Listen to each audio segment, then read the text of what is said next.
Hello दोस्तों, जय हिंद। स्वागत है आपका आपके अपने YouTube channel citizen judicial classes में। दोस्तों, मैं एडवोकेट शाह फैसल आज आपसे डिस्कस करता हूं सुप्रीम कोर्ट का वो निर्णय जिसमें सुप्रीम कोर्ट ने एक सिविल केस को क्रिमिनल केस की तरह ट्रीट करने से इलाहाबाद हाई कोर्ट को रोक दिया। ठीक, तो क्या सुप्रीम कोर्ट ने सही किया, सही निर्देशन दिया? ये मैं आज आपसे डिस्कस करूंगा। कौन सा निर्णय था इलाहाबाद हाई कोर्ट का जिसके बारे में सुप्रीम कोर्ट को टिप्पणी करनी पड़ी? सुप्रीम कोर्ट ने इलाहाबाद हाई कोर्ट के उस जज को कह दिया कि जब तक आप रिटायर नहीं हो जाते किसी भी क्रिमिनल केस की सुनवाई नहीं करेंगे। ठीक, तो कौन से केस में सुप्रीम कोर्ट ने कहा और फिर बाद में सुप्रीम कोर्ट को अपना फैसला वापस लेना पड़ा, ये मैं आज आपसे डिस्कस करूंगा। चलिए दोस्तों, शुरू करता हूं। देखिए मेरी वीडियो शुरू करने से पहले हमेशा की तरह आपसे अपील, मेरी वीडियो को लाइक और सब्सक्राइब कीजिएगा दोस्तों। धन्यवाद।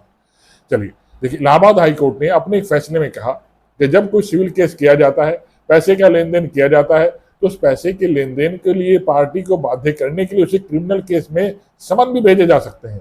इस केस में भी ऐसा ही हुआ।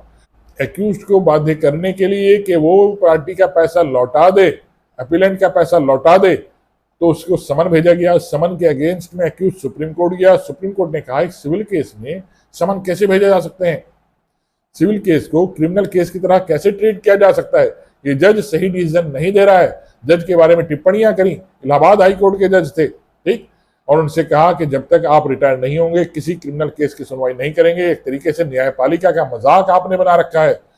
अब इलाहाबाद हाई कोर्ट ने आज वहां पर 13 जजेस इकट्ठे हुए और सुप्रीम कोर्ट को लेटर लिखा कि आप अपने फैसले को वापस लीजिए।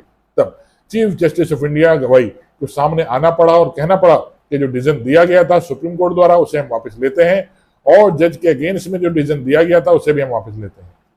देखिए, मेरा मानना यह है सिविल केस को सिविल केस की तरह ही ट्रीट किया जाए, ना कि क्रिमिनल केस की तरह। क्योंकि इस तरीके से अगर सिविल केस को क्रिमिनल केस की तरह ट्रीट किया जाएगा तो पार्टी एक दूसरे को बाध्य करते फिरेंगे। ठीक, पार्टी एक दूसरे पर प्रेशर बनाएंगे। ठीक, कि भी समझ जा रहे हैं, फिर वारंट जा रहे हैं, सिविल केस है दोस्तों। ठीक, तो ऐसा नहीं किया जाना चाहिए। लेकिन सुप्रीम कोर्ट को अपने निर्णय को वापस लेना पड़ा। बाध्य हो गया सुप्रीम कोर्ट उन 13 जजेस के सामने। आशा करता हूं मेरी वीडियो समझ में आई हो दोस्तों। आइए इसे लाइक और सब्सक्राइब कीजिएगा। जय हिंद दोस्तों, धन्यवाद।